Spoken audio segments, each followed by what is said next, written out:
Debt is bad. Stay away from loans. Pay with cash. Live within your means. That's what you've been told your entire life, right? But what if I told you that the rich, the ultra-wealthy, love debt?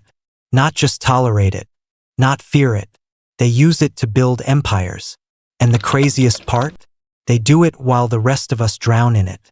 In 2008, when the financial world was collapsing and panic was in the air, one man walked into a boardroom and borrowed $1 billion.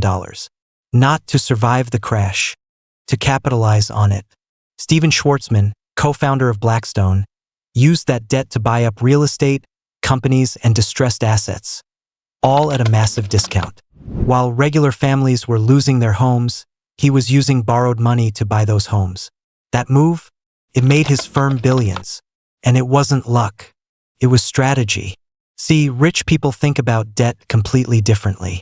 They don't borrow money to buy cars or vacations or the latest tech. They borrow to buy assets, things that pay them. Let me break it down. Imagine you borrow $500,000 at 4% interest. You use that money to buy a rental property that returns 12% annually. The rent covers your loan payments. The property appreciates. And you keep the extra cash flow. You didn't have to save $500,000. You used someone else's money and kept the upside. That's called leverage.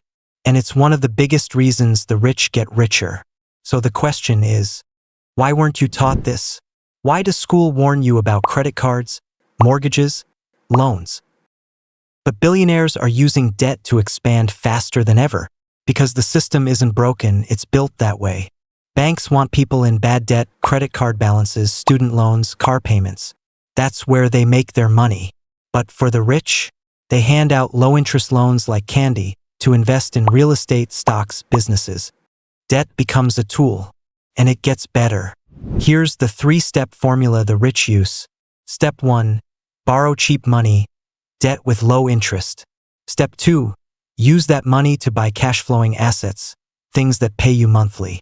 Step 3, let the asset repay the debt while you keep the profit and own the upside.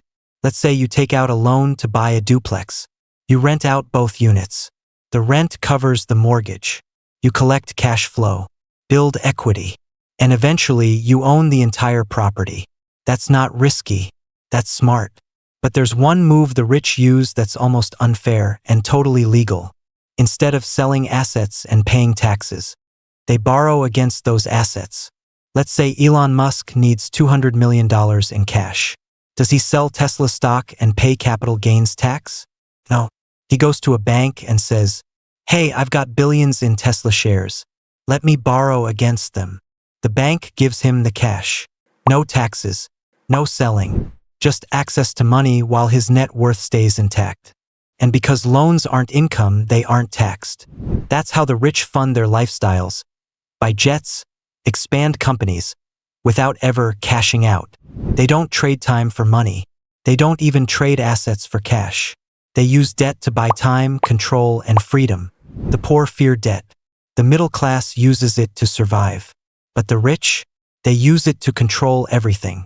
So the next time someone says, "All debt is bad," ask them, bad for who?